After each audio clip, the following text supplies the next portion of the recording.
Hello student, welcome to my YouTube channel ঋক বৈদিক যুগের ইকোনমি অর্থাৎ ঋক বৈদিক যুগের অর্থনীতি। এই ঋক বৈদিক যুগের অর্থনীতিটি ছিল মিক্সড ইকোনমি অর্থাৎ মিশ্র অর্থনীতি। আগে বলে নেই যে এই ঋক বৈদিক যুগটি ছিল কিন্তু গ্রামীণ সভ্যতা, এবং এই গ্রামীণ সভ্যতা হওয়ায় এখানকার ঘরবাড়িগুলো মূলত বাঁশ বা শন বা এরকমই কোনো বস্তু দিয়ে তৈরি করা হতো, এবং একটি গ্রামে একটি বা দুটি পুর বা দুর্গ থাকত, যে দুর্গগুলিতে তারা যুদ্ধকালীন সময়ে নারী, শিশু এবং বৃদ্ধদের আশ্রয় নেওয়ার জন্য সুরক্ষিতভাবে তৈরি করা হতো। তাহলে এই ঋক বৈদিক যুগের অর্থনীতিটি ছিল মিক্সড ইকোনমি অর্থাৎ মিশ্র অর্থনীতি। এগ্রিকালচার অ্যান্ড প্যাস্টোরালিজম অর্থাৎ এই সময় চাষবাসও হতো, প্যাস্টোরালিজম অর্থাৎ পৌরোহিততন্ত্র বা যাজক শ্রেণীও ছিল। এছাড়াও এই সময় বিভিন্ন পেশার মানুষের আবির্ভাব ঘটে, অর্থাৎ এই সময় বিভিন্ন ধাতুবিদ্যা, স্বর্ণকার, কুমোর, চর্মশিল্পী, তাঁতি, কসাই প্রভৃতি শ্রেণীর মানুষের লক্ষ্য করা যায় এই ঋক বৈদিক যুগে।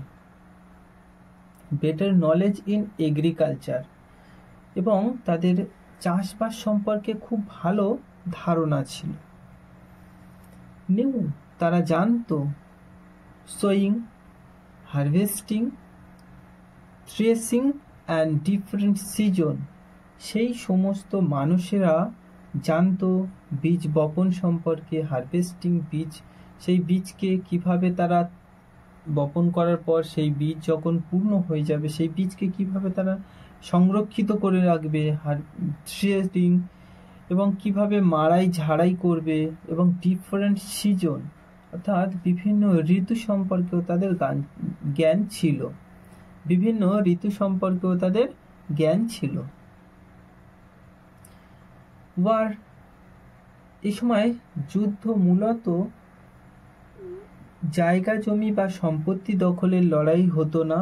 এই সময়ের যুদ্ধটি অর্থাৎ ঋক বৈদিক সময়ের যুদ্ধটি হতো মূলত কাউ অর্থাৎ গরুর জন্য, গাভেস্টি অর সার্চ ফর কাউ অর্থাৎ এই সময় বা ঋক বৈদিক যুগে যে যুদ্ধগুলো হতো সেই যুদ্ধগুলোকে বলা হতো গাভেস্টি বা গরুর সন্ধান।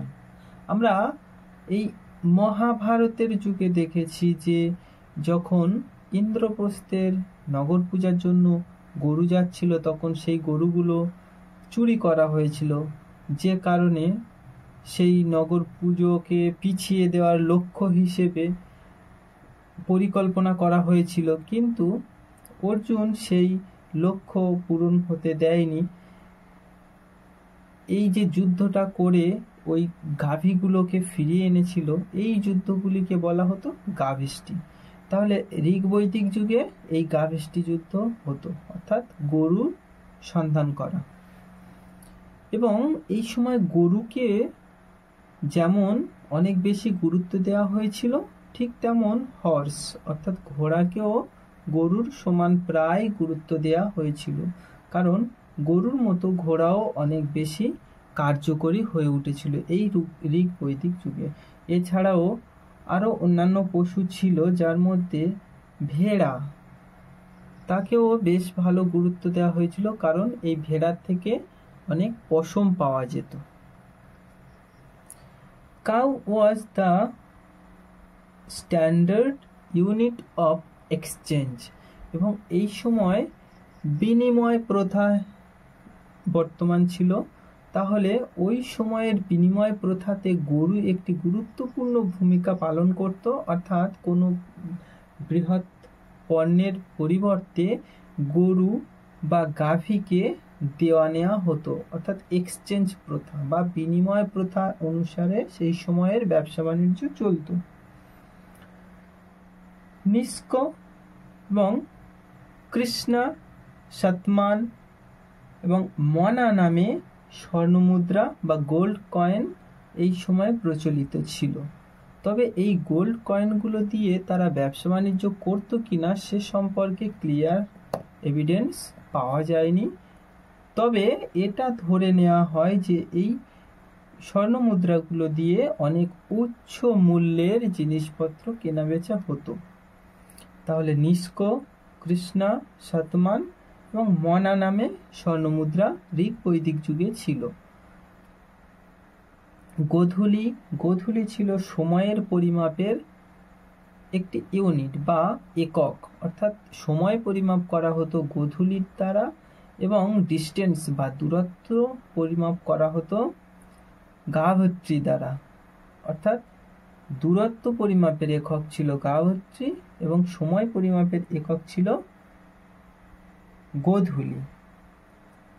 এবং এই ঋক বৈদিক যুগের অর্থনীতি যেহেতু বেশ ভালো হয়ে উঠেছিল, অর্থাৎ এই সময় চাষবাসের সঙ্গে সঙ্গে মানুষ বিভিন্ন পেশায়ও নিযুক্ত ছিল এবং সেই পেশায় তৈরি করা বিভিন্ন বা সেই সময়ের শিল্পীদের তৈরি করা বিভিন্ন বস্তু এক জায়গা থেকে অন্য জায়গায় নিয়ে যাওয়ার জন্য জলপথ এবং স্থলপথেরও ব্যবহার করা হতো বা বাণিজ্য চলতো জলপথ এবং স্থলপথ দিয়েও।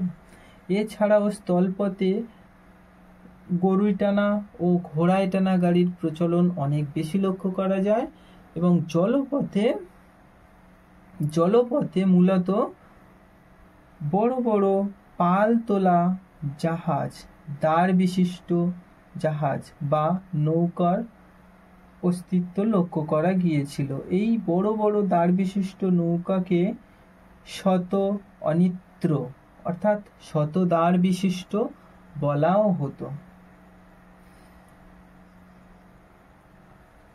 পলিটি, তাহলে ঋক বৈদিক যুগে রাজনীতি কিং ওয়াজ ইলেক্টেড, অর্থাৎ এই সময়ে রাজাকে নির্বাচন করা হতো এবং সমিতি দ্বারা, যে সমিতিটি ছিল ট্রাইবাল অ্যাসেম্বলি, অর্থাৎ সেই সময়ের জনগণ দ্বারা নির্মিত একটি সভা, যে সভা দ্বারা রাজাকে নির্বাচন করা হতো। এর আগে কিন্তু আমরা জেনেছি যে এই আর্যরা ভারতে যখন প্রবেশ করে তখন এই অঞ্চলের স্থানীয় মানুষদের সাথে তাদের যুদ্ধ হয় এবং এই ঋগ্বেদে ভরত, যদু, সঞ্জয়, অনু, পুরু, দুর্বস প্রভৃতি বিভিন্ন গোষ্ঠীতে বিভক্ত হয়ে আর্যরা পরস্পরের মধ্যে যুদ্ধ বিগ্রহ করত এবং তারা প্রায় নিজেদের মধ্যে এবং অনার্য অর্থাৎ এই সব অঞ্চলের স্থানীয় বাসিন্দাদের সাথে প্রায় যুদ্ধে লিপ্ত থাকত এবং এই যুদ্ধে লিপ্ত থাকার সময় আমরা আগে জেনেছি যে সুদাস নামে একজন রাজা শক্তিশালী হয়ে উঠেছিল। আর এই ঋক বৈদিক যুগে সবচেয়ে নিম্নতম যে স্থানটি ছিল, অর্থাৎ প্রশাসনিক ক্ষেত্রের সবচেয়ে নিম্নতম স্থান যেটি ছিল সেটি ছিল পরিবার।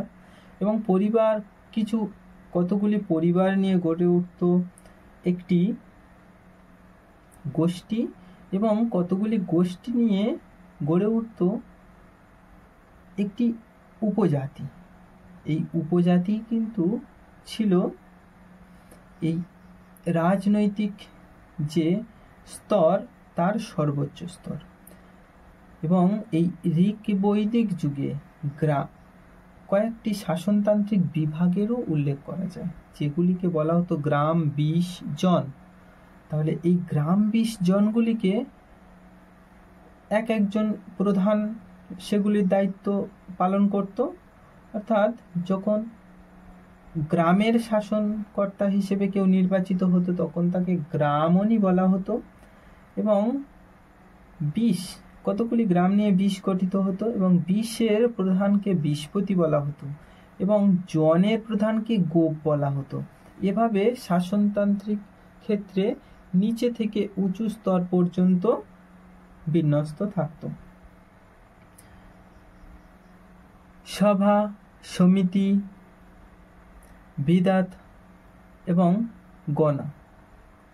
তাহলে সভা, সমিতি, বিধাত এবং গণ এই সমস্ত সংগঠনগুলো সেই সময় ছিল, এবং এই সংগঠনগুলো ছিল সম্পূর্ণ ট্রাইবাল অ্যাসেম্বলি, অর্থাৎ ওই সময়ের স্থানীয় আর্যদের দ্বারা গঠিত, by several tribal or claim. অর্থাৎ এই যে সভা সমিতি, ভিত্তা এবং গানা, এগুলো ছিল সেই সময়ের সেভারাল ট্রাইবালদের দ্বারা গঠিত, অর্থাৎ স্থানীয় বাসিন্দাদের দ্বারা গঠিত। সমিতি, এই সমিতিটি ছিল national assembly of the people, অর্থাৎ এই সমিতি জাতীয় সভা হিসেবে সেই সময় কাজ করত, অর্থাৎ সমিতিটিকে বলা হতো জাতীয় সভা, এবং সভা ছিল কাউন্সিল অফ এল্ডার্স, অর্থাৎ এই সভার যারা প্রতিনিধিত্ব করতেন তারা ছিল বয়োজ্যেষ্ঠ। তাহলে এই সভায় যারা থাকতো তারা অনেক বেশি বয়স্ক থাকতো এবং অবশ্য জ্ঞানী থাকতো, এবং সমিতি ছিল সবাইয়ের জন্য। এই সমিতিতে সকল ধরনের মানুষ, এমনকি নারীরাও অংশগ্রহণ করতে পারত, কিন্তু সভা ছিল বয়োজ্যেষ্ঠদের জন্য। পুরোহিত, অর্থাৎ পুরোহিত, এই পুরোহিত সেই সময়ে কেবলমাত্র পূজা পাঠ নিয়ে থাকতেন না, religious adviser of the king, শুধুমাত্র রাজাকে ধর্মীয় সম্পর্কে অ্যাডভাইজার অর্থাৎ উপদেশ দেওয়ার জন্য কেবলমাত্র পুরোহিত ছিল না, পুরোহিত রাজার সাথে যুদ্ধেও যেত এবং তার পথ প্রদর্শন করত, অর্থাৎ সংকটজনক সময়েও তাকে মার্গ প্রদর্শন করত, অর্থাৎ পথ দেখাতেন এই পুরোহিতরা। তাহলে পুরোহিতরা শুধুমাত্র যুদ্ধ বা শুধুমাত্র পূজা পাঠ নিয়ে থাকতো না, তারা সমস্ত সময় রাজাকে সহযোগিতা করত। বলি, এই বলি ছিল এই সময়ের কর ব্যবস্থার মধ্যে একটি। বলি voluntary offering to the chief by the people, অর্থাৎ এই বলি ছিল প্রধানকে, সাধারণ মানুষ যে চিফ অর্থাৎ প্রধানকে যে অর্থ দিত সেটি ছিল বলি, অর্থাৎ এক ধরনের কর ব্যবস্থাও বলা যেতে পারে।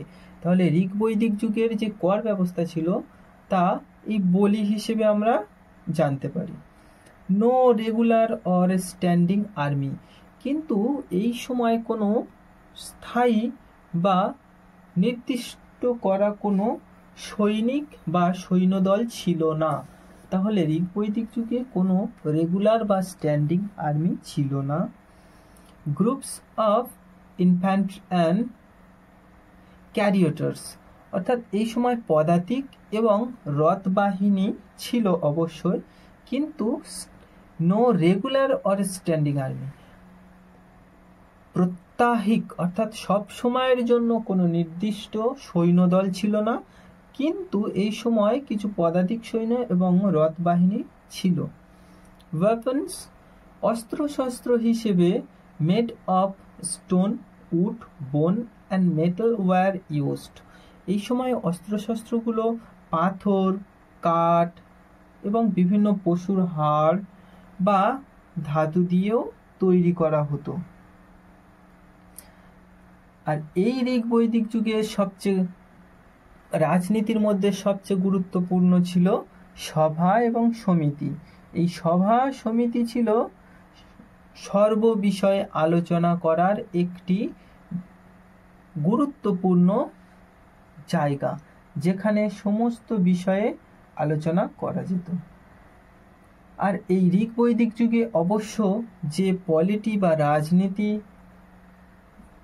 বিকাশ ঘটছিল, এই সময় গ্রামণী, দূত, সেনানী, পুরোহিত, গুপ্তচর, এই সমস্ত কাজের জন্য বিভিন্ন মানুষকে নিয়োগ করা হতো, এবং গুপ্তচর হিসেবেও বিভিন্ন জায়গায় বিভিন্ন মানুষকে পাঠানো হতো বিভিন্ন খবরাখবর নিয়ে আসার জন্য। আর এই সময় যখন পারস্পরিক বিবাদ বাধত তখন এই বিবাদের সরাসরি যাতে না খুব বৃহৎ আকার ধারণ করে তার জন্য পুলিশ ব্যবস্থাও ছিল। এই ঋক বৈদিক যুগে যে পুলিশ ব্যবস্থা ছিল বা যে পুলিশরা ছিল তাদেরকে বলা হতো উগ্র, এবং পারস্পরিক বিবাদে যিনি বিচার করতেন বা মধ্যস্থতা করতেন তাকে বলা হতো মধ্যমাসী, এবং গ্রামে যারা বিচার করতেন তাদের গ্রাম্যবাদিনী বলা হতো। এই সময় সৈনিক আগে বলেছি পদাতিক, রথ বাহিনী এবং অশ্ববাহিনী ছিল, কিন্তু কোনো স্ট্যান্ডিং আর্মি ছিল না। তাহলে এই সময়ে পদাতিক, রথ বাহিনী, অশ্ববাহিনী ছিল, কিন্তু স্ট্যান্ডিং আর্মি অর্থাৎ নির্দিষ্ট কোনো সৈন্যদল ছিল না। আর এই সময়ের অস্ত্রশস্ত্র তীর, ধনুক, বর্ষা, তরবারি, কুঠার, বর্ম, শিরস্ত্রাণ, যেগুলি পাথর, কাঠ বা পশুর হাড় এবং মেটাল বা ধাতু দিয়ে তৈরি করা হতো। যদি আজকের ভিডিওতে কারোর কোনো ডাউটস থেকে থাকে তাহলে অবশ্য কমেন্ট সেকশনে বলতে পারো। Thank you for watching this video.